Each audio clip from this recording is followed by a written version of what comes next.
Dr.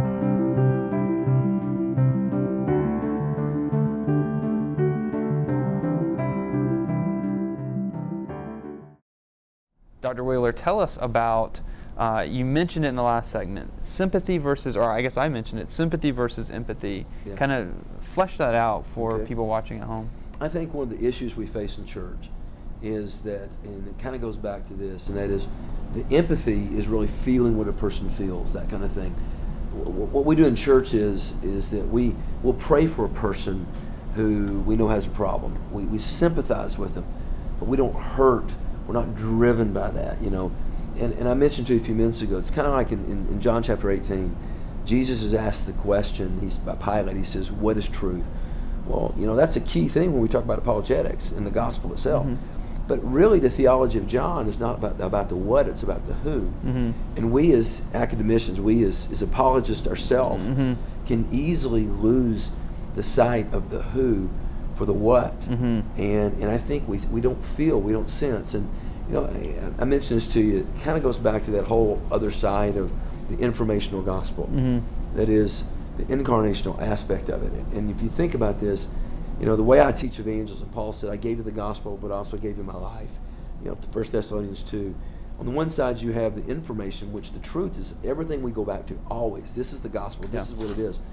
But if you communicate this without validating it with your life, saying something without doing it is always going to be hypocrisy. Mm-hmm. On the other side, if you simply do this, you know, and you live this life, but you never point it back to truth, I think that's heresy. That's the social gospel. But when you put those two together, that empathetic life that is filled with truth, but also validates it with the way we live and we love and we care, that draws people in, that's the whole picture, I think, of who we are. Yeah, there's so many stories of this. I have stories in my own life where when I was wrestling through different challenges, and but yet I saw men in my life who I wanted to be like. I saw how their marriages were. I saw how they sacrificed. You and me both. Yes. And so and there was something different between this person over here who denied the meaning in life and denied morality or absolute morality, and just there's this difference in how they were living, and that it, in some sense, that doesn't prove Christianity in a way that somebody might try or some apologist might try, but it was a powerful argument. It was the church itself can serve as an apologetic, and oftentimes very powerfully in how we live. Well, Revelation 12 says, by the blood of the Lamb, by the word of our testimony.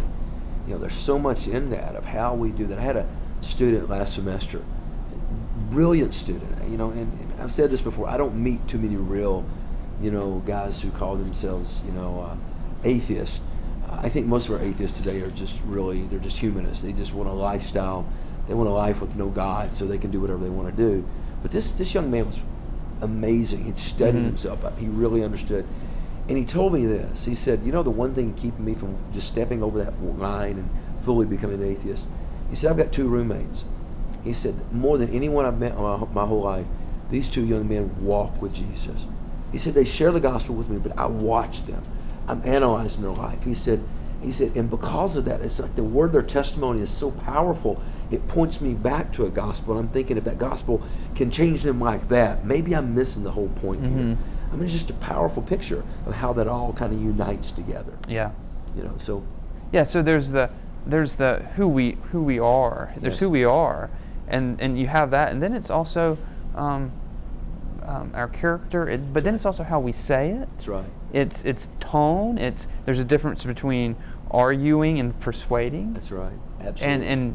And sometimes as apologists we can fall into this trap of, if I just back them into the corner, that's right. You know, it's like the really smart people become Christians, and if you don't have a high enough IQ, well, you're left out here, and that is not what we see in the New Testament. Right. That's not what we see in the Bible, and so yes, there should be this persuasion, but that's not sheer argumentation. That's I mean, talk to us a little bit about this and how you see maybe the pitfalls, or how you see this play out in some of your students. It's interesting. I saw a bumper sticker a while back I thought was really interesting. I kind of collect those, and it says, I love God, it's his fans I can't stand. Yeah.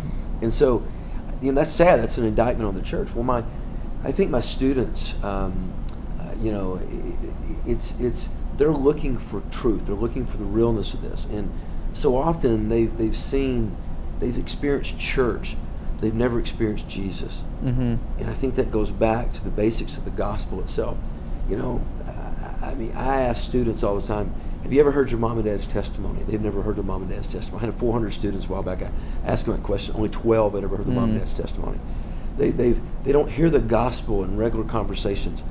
Their youth groups, you know, they keep them entertained, but they don't take them back to the gospel, to the depth of the gospel itself.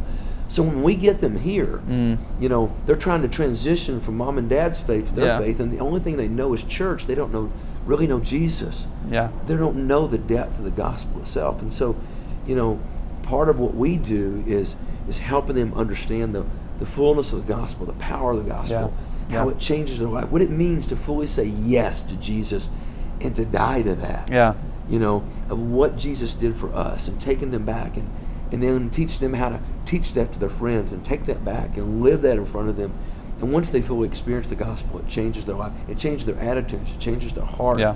It transforms everything about them. And so, it becomes part of our conversation.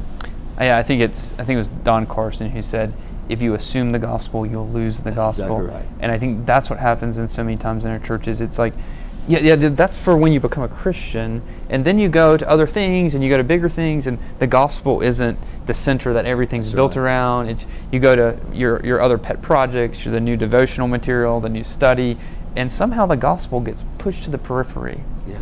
And we see this because we work with students who come to Liberty from very conservative churches. Absolutely. And we begin to talk to them, and we realize they don't understand the gospel. No. And their biblical literacy is, they don't get their Bibles. No. And as I teach theology, and I'm teaching apologetics, and you're teaching evangelism, this becomes so clear to us. And then but we know they're coming from conservative homes, conservative churches, and so I guess one of the things here is to just mention, we weren't planning on going in this direction, but don't assume the gospel. The gospel must be our lifeline. It's for believers and unbelievers. And I think it goes back to how we even disciple. I believe Jesus discipled to the gospel through the gospel, to evangelism through evangelism. What does that mean? He said, I sent you out as sheep into wolves, and then I'll give you what to say. Now, does that mean, think about that, he was saying, I'll give you what to say. That doesn't sound like they graduated from the Jesus Institute. What it means is I believe every night they came back and sat around the fire, and they were talking to people in the marketplace. And they said, Jesus, this guy asked us this question today. What do we tell him? He would say, go back and do this. And so he discipled them through the gospel so that when he was gone, they understood. They encompassed that. Evangelism is not what we do, it is who we are. And the gospel is so key to what that is, and burning out of us, that if Jesus died for us, then we need to die for him. And that urgency that burns, that empathetic urgency that we talked about, is such a key to all of that. And we can't, like I said, we can't assume that. If we do, we lose it. Absolutely. Every time. I think we've got ourselves both excited. I think so. We're preaching. Amen. Join us for the next segment.